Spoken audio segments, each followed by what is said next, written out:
बच्चों, इस वीडियो में हम लोग सॉल्व करेंगे एनसीईआरटी के एक्सरसाइज 1.2 का क्वेश्चन नंबर 7।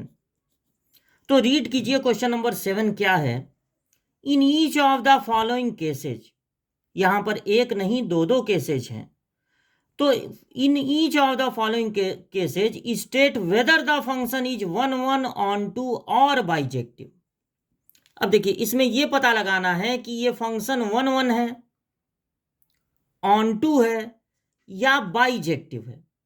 बाइजेक्टिव का मतलब होता है अगर ये फंक्शन 1 1 भी है और ऑन टू भी है।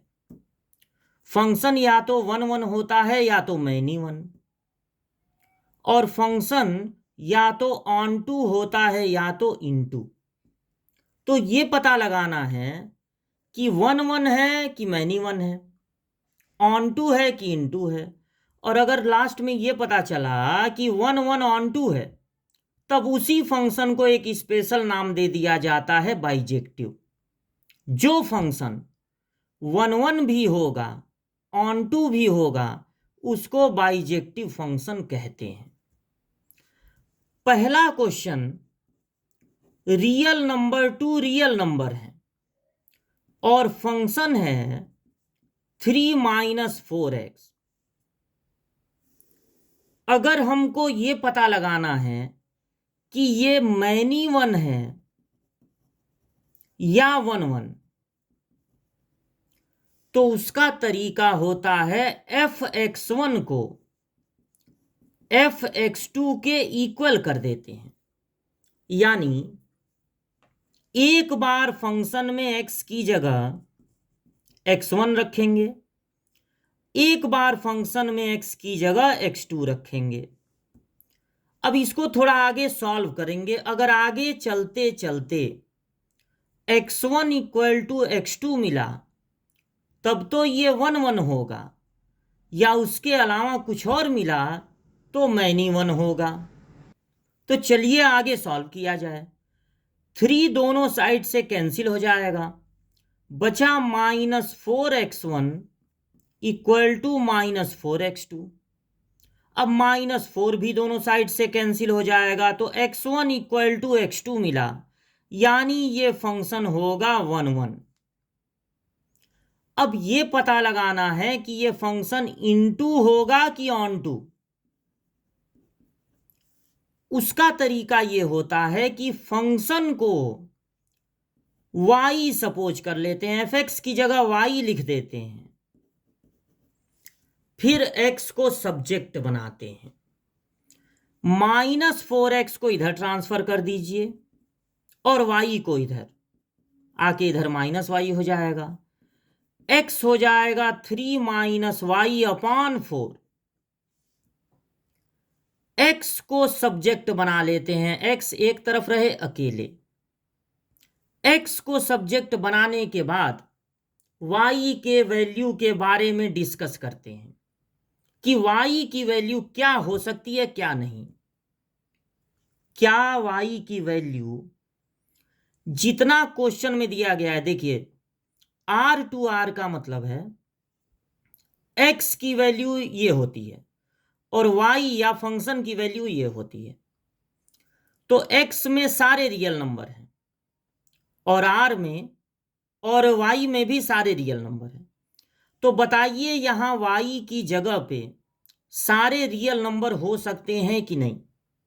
अब देखिए, अगर y रूट में होता, अगर y रूट में होता तो ये डर होता कि यहां पर निगेटिव नंबर नहीं हो सकता। अगर y अपान में होता तो डर होता कि y की वैल्यू 0 ना हो जाए। अगर मान लीजिए 3 - y नीचे होता तो y की वैल्यू 3 नहीं हो सकती थी, क्योंकि तब डिनोमिनेटर 0 हो जाता। अगर y रूट में होता तो डर होता कि निगेटिव नंबर ना रखो। लेकिन यहां पर y की वैल्यू आप सारे रियल नंबर रख सकते हैं, और चूंकि x भी रियल नंबर है, इसलिए यह भी डर नहीं है। अगर x नेचुरल नंबर होता तो y की वही वैल्यू रख सकते थे कि x की वैल्यू नेचुरल नंबर आए, पहले ऐसे क्वेश्चन लगाए जा चुके हैं। लेकिन x भी रियल नंबर है, इसलिए कोई डरने वाली बात नहीं है। y की वैल्यू सारे रियल नंबर हो सकते हैं, और अगर y की वैल्यू सारे रियल नंबर जितना क्वेश्चन में दिया है वो सब हो सकता है, तो इसका मतलब है कि ये फंक्शन होगा ऑन टू। फिर एक बार सुनिए, y की वैल्यू जितना क्वेश्चन में दिया अगर वो सब हो सकता है तो यानी कि ये ऑन टू है।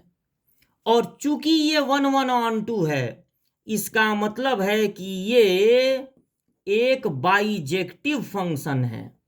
जो फंक्शन 1 1 ऑन टू होता है, दोनों होता है, वो बाइजेक्टिव फंक्शन होता है।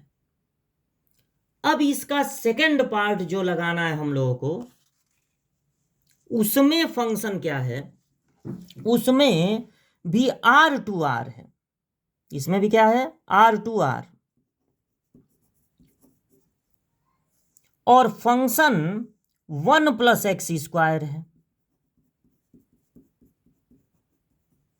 ये पता लगाने के लिए कि मैनी 1 है कि 1 1, तरीका होता है f(x1) को f(x2) के इक्वल कर दो। नॉर्मली यही तरीका होता है, लेकिन अगर कोई सिग्नम फंक्शन है जो कि पहले हम लोग लगा चुके हैं, या फिर मॉड्यूलस फंक्शन है, या फिर ग्रेटेस्ट इंटीग्रल फंक्शन है, तो उसके लिए अलग से बताए, तो वो अलग से तैयार करना। ये नहीं कि सारे क्वेश्चन एक ही पैटर्न पे लग जाएंगे। आप इंटर की मैथ पढ़ रहे हैं, अलग अलग क्वेश्चन का आंसर देने का अलग अलग तरीका होता है।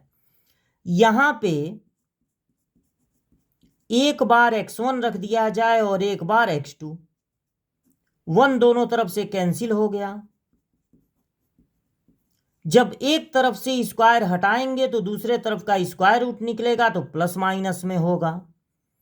चूंकि ये रियल टू रियल है, इसलिए x की वैल्यू निगेटिव भी हो सकती है, रियल नंबर में निगेटिव भी आते हैं। यानी x1 = x2 नहीं आया, x1 = ±x2 आया। इसका मतलब है कि ये फंक्शन मैनी 1 है, यानी ये फंक्शन नॉट ऑन टू है। अगर f(x1) को f(x2) के इक्वल करने पर x1 = x2 आए, तब होता है 1 1। लेकिन यहां पर x1 = ±x2 आया है, यानी कि ये है मैनी 1। अब पता लगाना है कि ये इनटू है कि ऑन टू। उसका तरीका होता है, फंक्शन की जगह y लिख देते हैं और x को सब्जेक्ट बनाते हैं। तो पहले 1 को इधर ट्रांसफर कर दीजिए, फिर स्क्वायर हटाइए तो स्क्वायर रूट लग जाएगा। अब आपको डिस्कस करना है कि y की वैल्यू क्या क्या हो सकती है। क्या y की वैल्यू सारे रियल नंबर, देखिए x की वैल्यू है, ये y की वैल्यू है। x है सारे रियल नंबर, y है सारे रियल नंबर। तो क्या y की वैल्यू सारे रियल नंबर हो सकते हैं? अगर y रूट के अंदर बैठा है तो डर है, डर है कि कहीं रूट के अंदर निगेटिव ना आ जाए। इसलिए y-1 जो है वो ग्रेटर देन और इक्वल टू 0 होना चाहिए, यानी y ग्रेटर देन और इक्वल टू 1 होना चाहिए। अंदर वाली चीज या तो 0 हो, 0 का स्क्वायर रूट निकल जाएगा, या तो पॉजिटिव नंबर हो, निगेटिव नंबर नहीं होना चाहिए। यानी जो अंदर है y-1 वो ग्रेटर देन और इक्वल टू 0 होना चाहिए, यानी y ग्रेटर देन और इक्वल टू 1 होना चाहिए। इसका मतलब है कि जो 1 से छोटे नंबर हैं वो नहीं हो सकते y की वैल्यू। इसका मतलब यह है कि जो 1 से छोटे नंबर हैं वहां तक कोई एरो नहीं पहुंचेगा, और कुछ जगह एरो पहुंचेगा, कुछ जगह एरो नहीं पहुंचेगा, इसलिए ये ऑन टू है। नॉट यहां पर लिखना था 1 1, नॉट 1 1, ये इनटू है, यानी नॉट ऑन टू है, और इसलिए ये बाइजेक्टिव भी नहीं है, इसलिए ये बाइजेक्टिव भी नहीं। वही फंक्शन बाइजेक्टिव होता है जो 1 1 ऑन 2 है, ये तो नॉट 1 1 है, नॉर ऑन 2 है, यानी ये फंक्शन बाइजेक्टिव नहीं है, पहला वाला बाइजेक्टिव था। तो ये है क्वेश्चन नंबर 7 का सॉल्यूशन।